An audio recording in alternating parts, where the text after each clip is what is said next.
This episode of Tea with Jules is proudly brought to you by The Home. You can shop any of the items you see in this episode at thehome.com.au.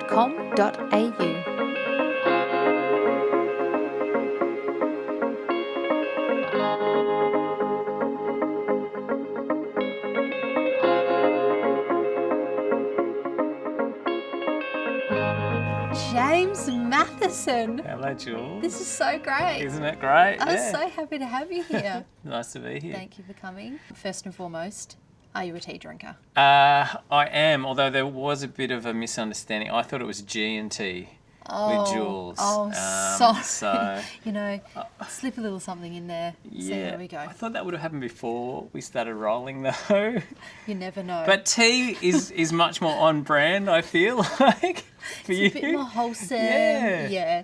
Well, drink the tea. We're drinking green tea. We are. That's what I've gone for. Antioxidant rich. Yeah, good. Health. Okay, James. Wow. Wow.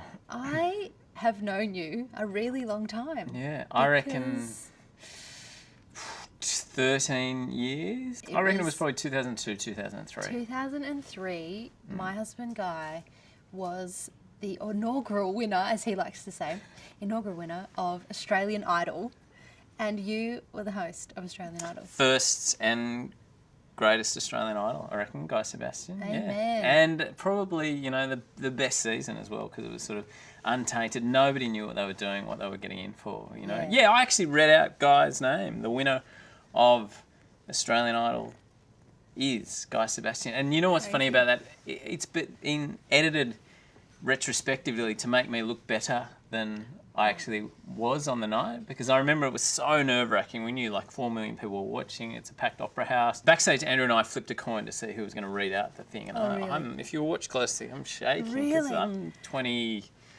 God, I don't know, 4 years old or something like that, very Big young. deal. And I actually say the winner of Australian Idol is Do you? Jules Sebastian. Noticed. Yeah, and I'm like, afterwards, everyone was like, yeah, well done. I was like, oh my God, I can't believe I blew one of the biggest moments in Australian television history. And you look back now, and it's cut, so it reads, and the winner is Jules Sebastian. Hilarious. So history's been very kind to me, but yeah, You had one job, we James. had one job. One job. The name of the show. I remember your husband like calling you from a toilet cubicle behind the scenes at studios when he was nervous. He'd call Jules. Oh. Not from the green room, not from the change room, just the from, toilet. you know, a toilet cubicle. Nothing's changed. So romantic. But that is a moment in time. It really is. I think that was like, we were experiencing from a whole different angle, like just being normal human beings living in Adelaide, and you know, Guy was just, you know, a church kid and singing in church or whatever, and then literally the next day everybody knows who he is, and it's like, hold on a minute, like, why are you talking to the Prime Minister? What's happening right now? I can imagine for you guys as well. Ah, totally. We were, you know, two young music fans working on music TV, Andrew and I, or Osher and I, and yeah, we got asked to do this reality TV show, and this is on the back of, you know, pop stars. You remember pop stars and Bardo and Scandalous and Scotty Kane, I think it was the third series, which bombed, and we thought this will be maybe 8 weeks work, you know, and we'll go back to cable TV, and it became this crazy behemoth of a television show, like bigger than anything that anyone had ever seen before. So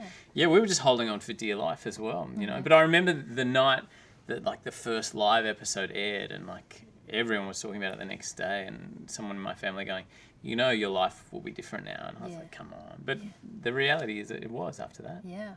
And it's 6 years you were hosting the show. Yeah, I think I did 6 seasons. And then there was a point where I just wasn't feeling like something I was energized by anymore. It wasn't right for me. And, you know, another part of it was, I don't know, but those audition episodes were starting to rub me the wrong way. You know, the fact that we were sort of not humiliating kids, but also we were playing them for laughs, and they didn't know that they were being played for laughs. And that never sat right with me. And also, I was looking for another challenge. So I ended up leaving and ended up going on to the project after that. But it was a 6-year incredible ride. And I mean, man, I'll never forget those nights on the Opera House steps, you know, with thousands of kids, fireworks going off. It was you know, there's not just electricity there at the Opera House, it felt like there was electricity in the city that night and across the country, that we were part of something pretty extraordinary. Yeah. I knew it was big when McDonald's made a sticker. I was like, Of the fro? made it. Yeah. Yeah, You've right. made it if McDonald's is making a sticker. Amazing now that, like, there's this generation of kids who must have been 7 or 8 now who are now making memes about Shannon being robbed. And I'm like, is that how old I am? That, I know. like, 8-year-olds are now 20-year-olds making memes, you know? So true. Okay, can we just take it a little further back before Australian Idol? Before we met. Before we met. I don't... What was being in showbiz, I guess, or hosting television and being a part of this industry something you always wanted to do? No, I mean, I never even knew that it existed, really. I was working in technical support for Dell computers, fixing and repairing computers during the day, and then at nights I'd work at a petrol station. I used to call myself a petroleum distribution engineer, whereas actually I just Very professional. worked the till at a servo. I was obsessed with music, you know, and I wanted to get in that. And by some chance, I was up late and I saw an ad on Channel 10 where Tim Bailey was saying, "Hey kids, are you between 18 and 25 want to travel overseas for free? We've got an opportunity for you." And I was like, yeah, I want to travel overseas for sure. Enough said. Put in this application for this show that became the $20 challenge. No idea what I was doing. I was just in it for the trip. And it turned out to be like one of the very first sort of reality TV shows in Australia. And I got back and I was like, wow, that was like amazing. I wonder if you could do that for a job. Yeah. And literally 6 weeks later, in street press, so I was obsessive about watching music and going to bands and reading about music. And every week I'd go through Drum Media and Revolver and things like that. And I saw an ad for the Channel V reporter search. Like they just wanted fans who loved music to come down and audition. And I did. And for some unknown, God-known reason, they said, come on down. Here's a job. And that was it. Crazy. And so this is it. I'm like a 21-year-old music obsessive and I'm going to festivals and I'm watching bands and I'm interviewing artists.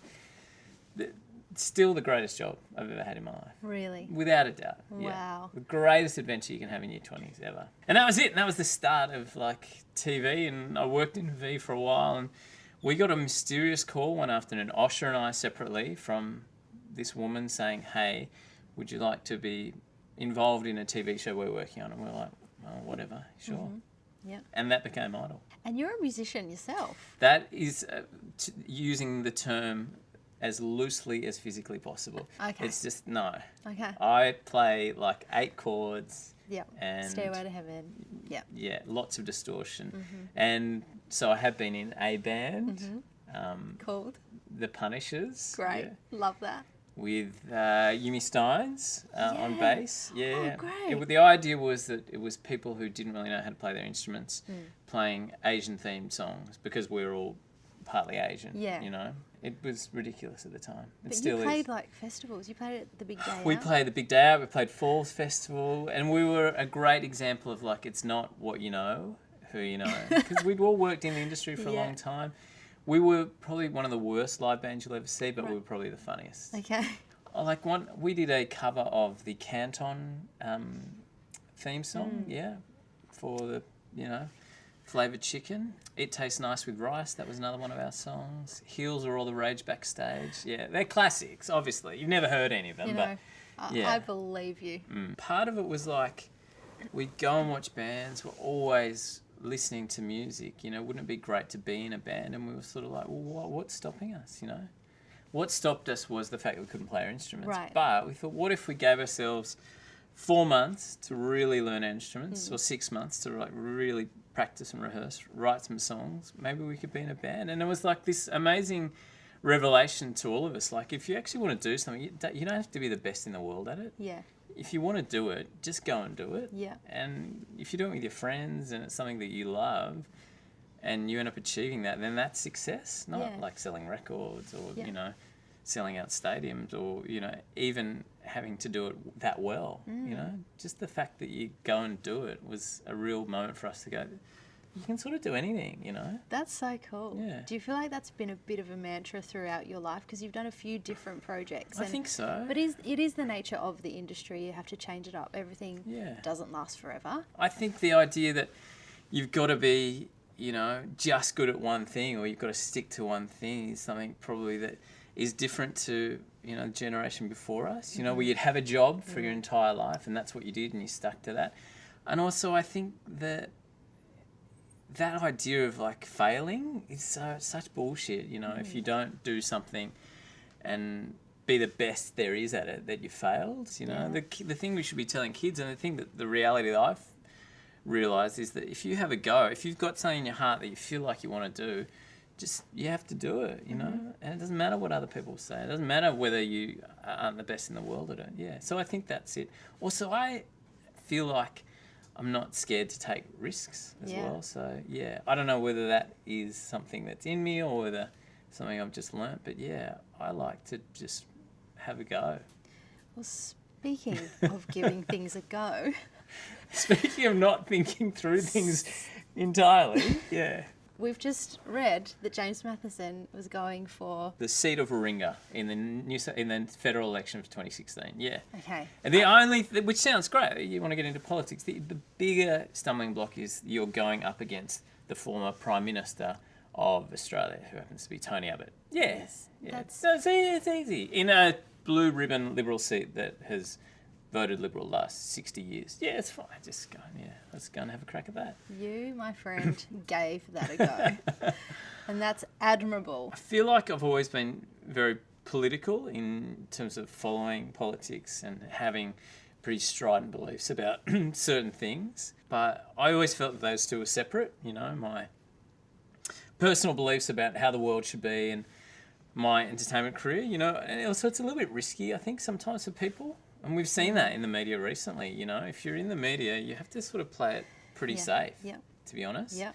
To get advertisers, to get, you know, the sponsorship deals, you kind of have to toe the line a little bit. And so I think that's sort of drummed into you working in commercial television. And so I never thought that, you know, those political leanings would, you know, become so overt.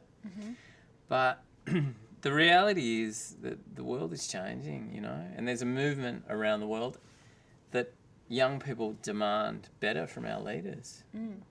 Tony Abbott is probably, and Malcolm Fraser talked about this, the most dangerous politician we've ever seen. And people say, oh, that's hyperbole, that's like you overstating it. But the language that he uses, the way he ensures the populace and the politics and the people are divided, means that it's a really, really dangerous place to have him in any position of power in this country.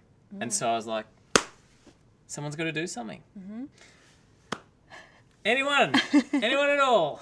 And you're like, I'm the last man standing. Well, I've got to do this. At some point I was like, oh my God, maybe I have to do it, you know. You're passionate about it, you know your stuff, you've got a profile, you're from the area. Like that's what you're looking for. You want someone who ticks all those boxes to take on Tony Abbott.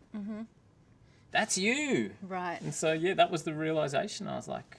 Do you feel like you are, or in that moment, were the voice of this generation?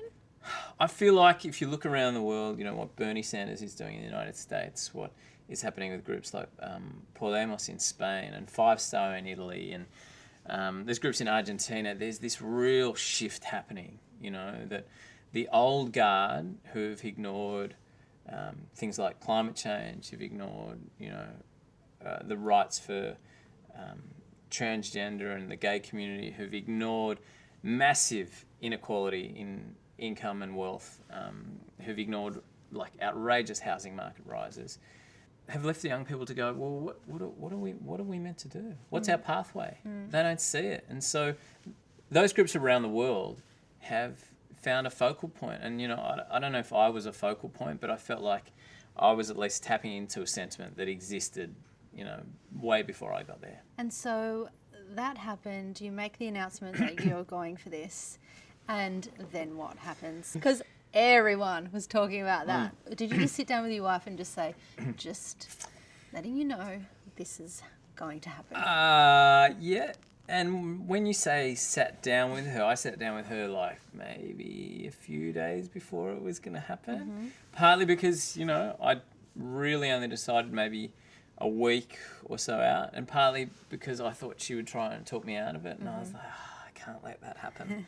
I got to just Stick to your guns. stick to my guns. I don't know if that ever happens in your relationship where someone tells them something a bit late in order to, you're nodding with, From in time order, to time. in order to make sure that they can just go through with it. Yes. Does that happen to you? Yes, all the time. Do you do it or Guy does I it? think I do it. Do you? Yeah, I'm the late one. So as to not Drip stress out feeding. the other member. Drip feeding. Drip feed. Yeah. Yeah. So yeah, it was massive, but that's also because it was like the most boring election campaign in living memory. It was the longest election campaign in living memory. Yeah, it was. And also, there is a real sentiment that, you know, Tony Abbott needs to go, not just in Warringah, but across the board. And so I think people are like, yes, let's do this. You know, to get a news story, that's easy, you know, but the challenge was for people to realise that this is legitimate. I really believe in these things and I want to see real change. And so I think we did that over the course of, you know, the 5 weeks we were in it. And we didn't win, but, you know, we made them have a little bit of a scare, I think. I'd like to think, anyway. Yeah, well, it got people talking and it got people thinking, and I guess it got people realising that someone can kind of get in there and shake it up a little bit. Yeah, I think you really would have to have a lot of resources to do it, and without a profile, you're pushing shit uphill. But the thing is that you're right, it got people talking. It was like, can we do things differently? Can there be another way to approach these things? And yeah, I think we saw that, you know, young people were enrolled to vote in greater numbers, and hopefully we had something to do with that. Yeah. And who knows in 3 years' time, you know, what might be achievable and what sort of change we see in the political landscape. And more than that, like whether young people are awakened a little bit and going, hang on, the decisions that are being made now are honestly affecting the type of future that I'm going to have, you know. If we have university fees that are over $100,000, if we have a housing market that is completely unaffordable to an entire generation, if we have an environment that is just being crippled by coal mining and big business not taking care of the realities of climate change, then that's the future that young people are going to inherit. And if they're like, oh, I'm too busy playing Pokemon Go, if you do what you've always done, you get what you've always got. I think you're right, because we can get a bit complacent and a bit uneducated as well. You go to the polling booths on the day and you're like, oh, I'm a bit overwhelmed. That's I'm what not they really sure want. which direction. They want you to not be interested. They want you to be either confused or just apathetic.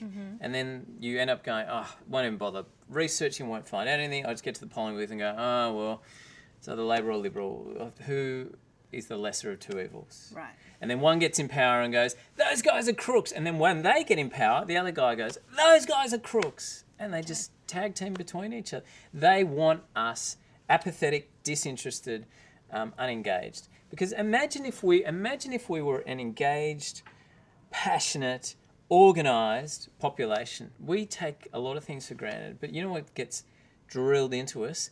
Oh, it's the lucky country. Ah, best country on earth, best country on earth. Oh, what are you whinging about? Look, it's great, it's amazing. And so as soon as we buy into that idea that, oh, well, I shouldn't complain, it's an incredible country. Look at this democracy we've got, you know. That's what they want us to believe as well. They want to peddle that narrative so that we never rock the boat. Because if you rock the boat, it sounds like you're complaining about this amazing country. And so they've got us where they want us. Wow. So is politics in your future? I think like some sort of activism is in my future. You know, part of the reason I did it was that like I've sort of been involved a bit in environmental causes and social causes, you know, ambassadors and protests and signing petitions and change.org and like, it's incremental. You don't really see that much change. So I thought maybe I can change it from the inside, which was very naive. But like sometimes you've got to be naive, I think. Yeah.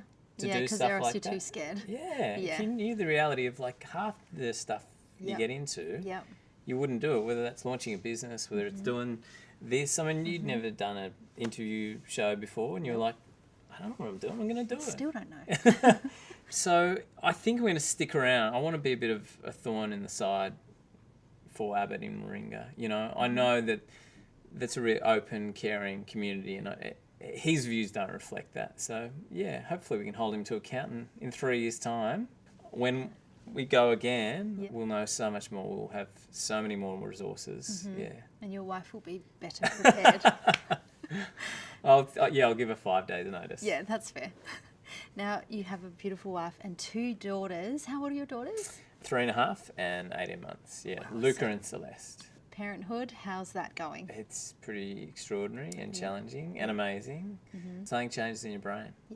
Yeah. And you can never go back. You can't imagine it any other way, and you can never imagine sleeping a full night. Never again. Well, you have this thing, you're like, maybe when they get to this age and the other one gets to that age, you'll be able to sleep. And then you go, well, we might have another one then. And you're like, oh my God, I'm never going to sleep again. Yeah. And then they'll get to 16 and I'll be lying in bed like this because I've got girls. Yeah. Like, oh my God, where are they? It's like 11:55. I think we'll that's never the sleep minute again. They're alive, the worry.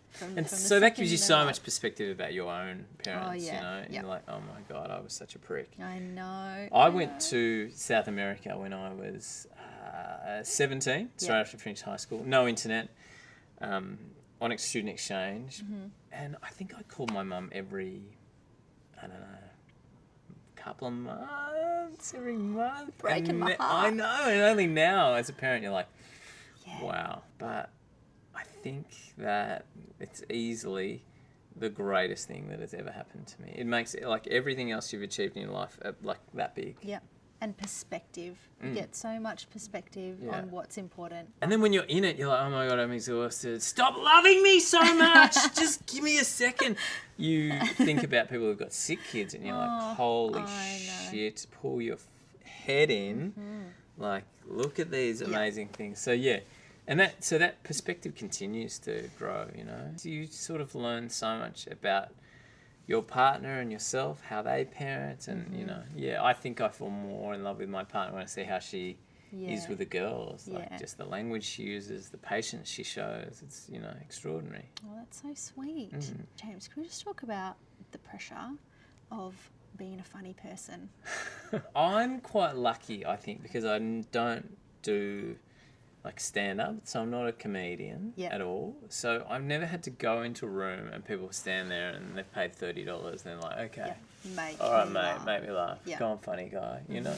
So I think because I'm a presenter, I can always just, you know, play it straight when I need to. And if you were amusing, then, you know, incidentally, that's, you know, a plus for people. But I don't know, I've always been drawn to like having a laugh, I think. When I was at high school, I used it as a like distraction or as a decoy because I was never that into doing schoolwork. So I think that's how it morphed. I've got 4 sisters. Oh, wow. My dad and mum have got a great sense of humour. And yeah, you notice when all the siblings are at home, man, it's a tough crowd. Like, you've got to be on your toes constantly in the Mathison household. James, you know what I love about you? Is that since we ever saw you first time on TV, you have remained the exact same human for all of these years. You're just yourself, and I think that's what has given you your career and has made you so endearing to all of us. But the funny thing is that you married a man who is exactly the same. But that's why I love him, and I think that's why we barely see each other, but I think we have a wonderful connection because he is a good man. Yeah. And he has not changed, and I love that about him, and I think there's an understanding that we know it's all bullshit, you know, all the lights and the cameras and the... It's not real. Yeah. It's not real, you know? Because if you believe that's real, when they say, oh, God, you talentless hack, you have to believe that as well, you know?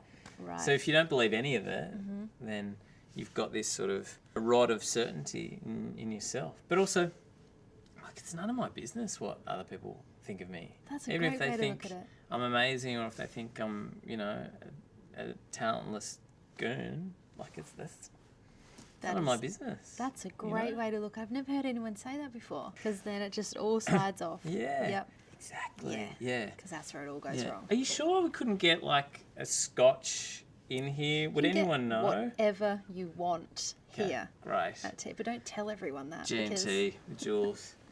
James, this has been awesome. Has been fun. It's been great to catch up. Do you know what? Your brother, as you would know, Yeah. is a legend and works on the X Factor show Yes. with Guy, and Yeah. you guys are identical. So every time I see him, I'm like, is that Jack? No. Kyle, He's lovely. awesome. Not my brother.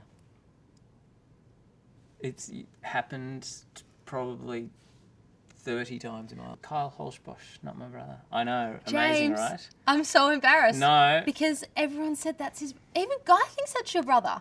Not my brother. This is the best. We should get a photo of him and show he He is is you. uncanny. I mean, you just said you had 4 sisters and no mention of I a don't brother. talk about him because, He's not real.